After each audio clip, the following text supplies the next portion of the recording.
is Thorin for On Gamers, and I'm here to do an overview video for my article I just published. It's only a short article. It's about Dade and his quest for a third OGN title. Because the key thing is, I won't go into all the stats because it's there in the article. So what I'll do in this overview instead is I'll give you basics, which is that if Dade wins on Saturday, tomorrow for me, in the game of Sangsum Blue against KT Arrows in the OGN Summer Final, then he'll be the first player in the history of OGN Champions, 8 seasons, to ever win 3 titles. Even Faker only has 2. Madlife has 1. He's also got other records that he's either set or broken entirely for like semi-finals appearances, finals appearances. I've detailed all of these in the article. I've put all the other people as well who are below him, so you can see where the other great names rank up, and then you can kind of get a sense of the history of the tournament. But the key thing is, okay, what I'm going to do now is I'm just actually going to break down a bit for you of the kind of the Dade story, so you have kind of a sense of why it's so significant that this particular player is the one setting or breaking records, and he's got a chance to be alone on like a huge record, like the first person to ever win 3 OGN titles. I mean, when you think about OGN Champions, you think of Madlife. 3 finals in a row, the first 3. You think of Faker, so dominant, 2 finals in a row, MVP for sure, winning, dominating everyone. But Dade's got a chance to be ahead of all of these in the record books. Now let's look, who is Dade? Okay, I'll take you back in time.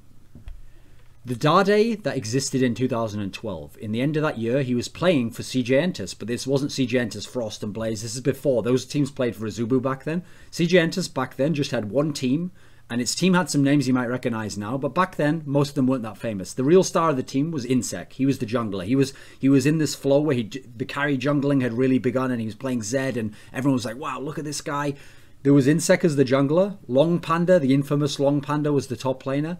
And then we had Dade at mid laner, but no one was thinking of him as any monster or like, wow, look at this guy, he's going to dominate. And then the bot lane was Space and Muse, but Muse used to go under another name like Kinch or whatever. I don't know how you pronounce it.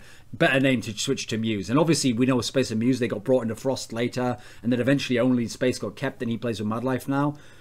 Let's think about this team now. The key thing is, they had some results that were actually quite positive. They went to IEM Cologne in December. It was in the middle of December of 2012. And at this tournament, I always pinpoint this tournament jokingly and semi-seriously as the tournament when Snoopy learned what Season 3 jungling was going to be about. Because in Season 2, undoubtedly, Snoopy was one of the best junglers. He was the supportive style of jungler. We all know him playing Maokai, these champions. He was a really good champ. Alistair, he was a really good player within that meta, and he played it to perfection almost.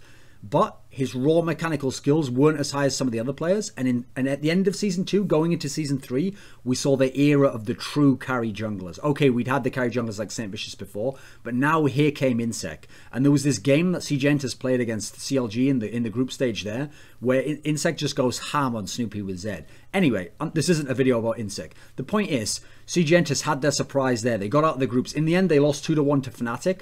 And okay, you could kind of say the big result there, beat CLG EU, lost to Fnatic. Okay, the rest of the story was unfortunately dominated by Reapered and his SKT1 team doing an incredible job winning that event. So you go past that. In that season of Champions, OGN Winter, his team actually managed to make it to the round of 8. And they went 3-2 with Azubu Frost. This was the godlike Azubu Frost, remember? The ones that had been 2nd place summer, second place spring, 1st place summer, and then obviously they were a favourite to win this title outright here. They take Frost to the 5th game, but this was the Frost that just never lost in blind pick. They were gods there. So okay, they go out at this point. Now here's where it gets interesting.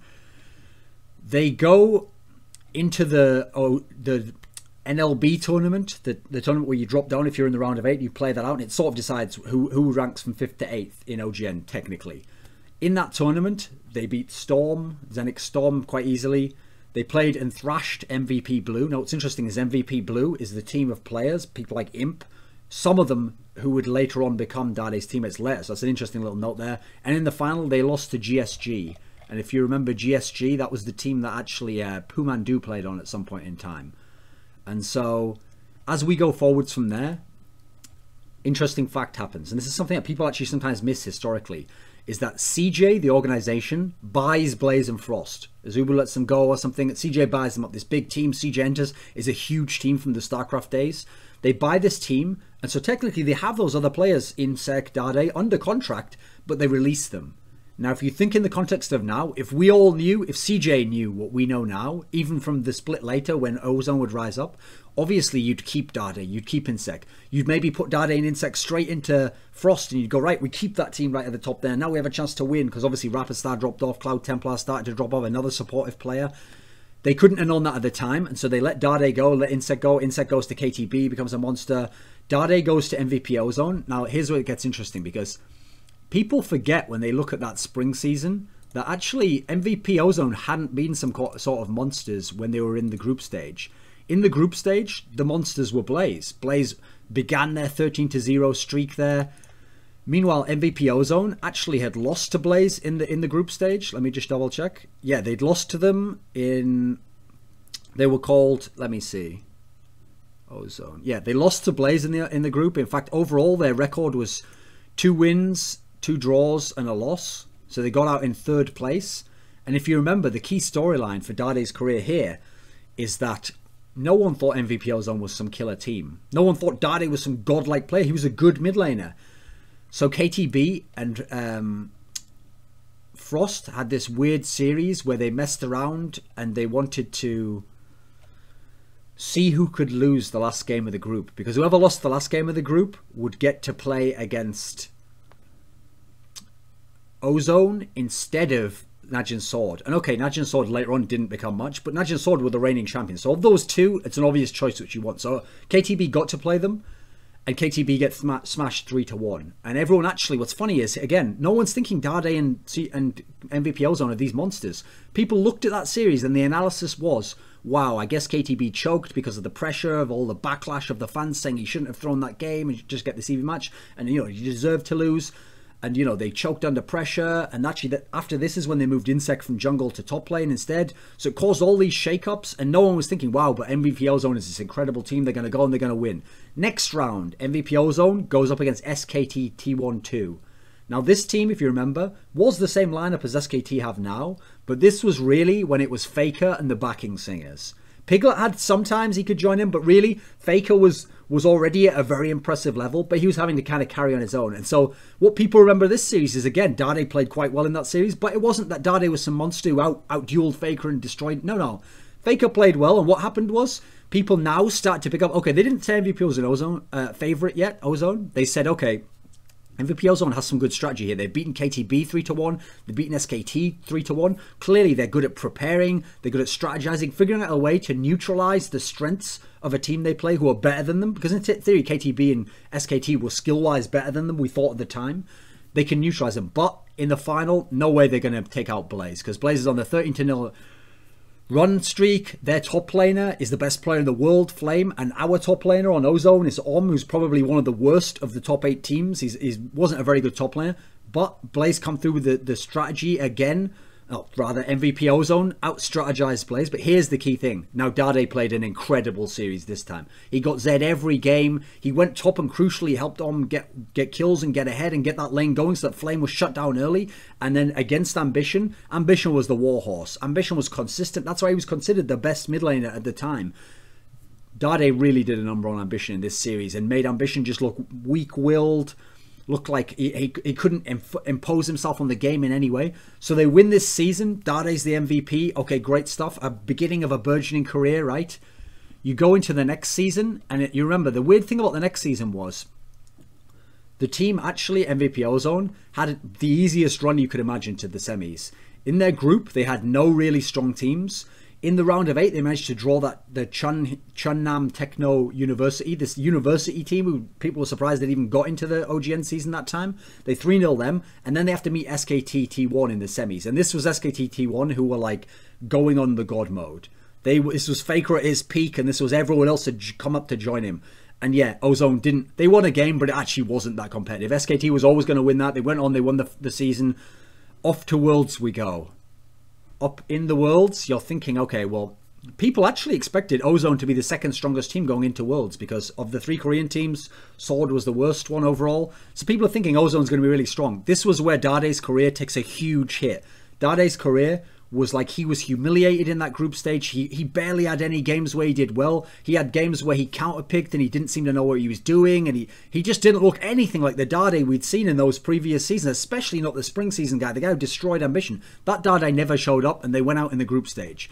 After that, again, it's a scenario where Ozone has a really good placing in OGN. This time they make it all the way to the final. But they played Frost, who'd really dropped off. They played Najin White Shield, who at the time hadn't gone to the level we knew they would next time. Seemed like an easy run. They'd made it to the final, and they're playing the most dominant SKT. And this time SKT just crushes them 3-0. So actually, at this time, even though they made it to the final, people aren't saying, okay, but Dade picked it up from Worlds. They're going, okay, he's playing a bit better, but he's never going to be the Dade. Remember, that was a one-time only. He was a one meta trick pony. And he had his champions, they're out of the pool now, and now forget about Dade, he's just a good mid laner. Well, that's obviously where the key move is made here. And here's another thing I want to make a point of, is that it's so hard in roster moves to really pinpoint who gets the better end of it and how it will affect them.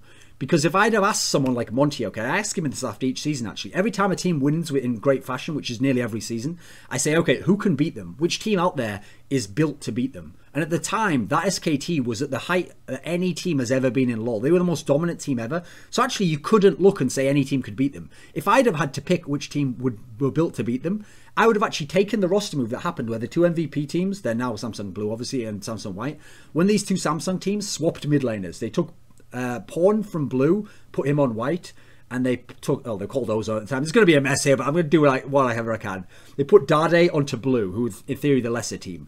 What's interesting is I'd have said it was the Pawn move that should have built the team that could beat SKT, and funnily they have in these two seasons. Because Pawn, obviously, he'd had a very impressive showing in the qualifier against Faker, and it looked like Blue just didn't have enough when SKT had beaten them in that winter season. So you thought, okay, the other players who you have at SKT White, Ozone at the time, Imp Matter's a very strong bot lane, Dandy's an incredible jungler, and Looper had actually shown improvements over where Om's weaknesses had been before. So you think, put Pawn in there, maybe that's the team that beats them and they become the new champions. As it happened, they would beat them, but it was actually the Blue team, the team we didn't expect. You look at this lineup, there was no reason to think they would ever become the best. But actually, not only did Dade coming in, their whole team came up, but Dade himself got right back to that incredible level. And if anything, I think you could even make the case in that spring season, he played above the level of the previous spring. He actually got to a higher level, and different champions were back in, and suddenly this guy was an incredible player again. Okay, it's one thing to go to that final and win that final in impressive fashion, beating SKT, beating White, beating Shield. That's a great run there. But then this season, again, we could have said the same thing. Okay, maybe it was just another good meta for Dade. Maybe it was just he had a nice run of form again, but now he's going to drop off again. No. Dade's remained there. That's the key thing. That's the key part of this story. Dade's renaissance wasn't just that he was a fluke once and then dropped off and then he had another fluke. No, actually, he's found a way to get back to the top, and now he's looking dominant. Now he's in position to be the only player in the history of OGN to win 3 titles. And when you consider his team is a favourite over KT Arrows, KT Arrows is going to have to work miracles to win that final. He's going to win these 3 titles, it looks like, and then he will be alone at a lot of the records. An incredible performance. I hope that's a nice little breakdown of Dade's story there. I tried not to go too in-depth, just gave you the highlights and the key kind of context. I'd tune into this final tomorrow if I were you. It's going to be on. You can find out in the article. I've got all the dates for all the time zones. Samsung Blue versus KT Arrows. Will Dade become the first for 3?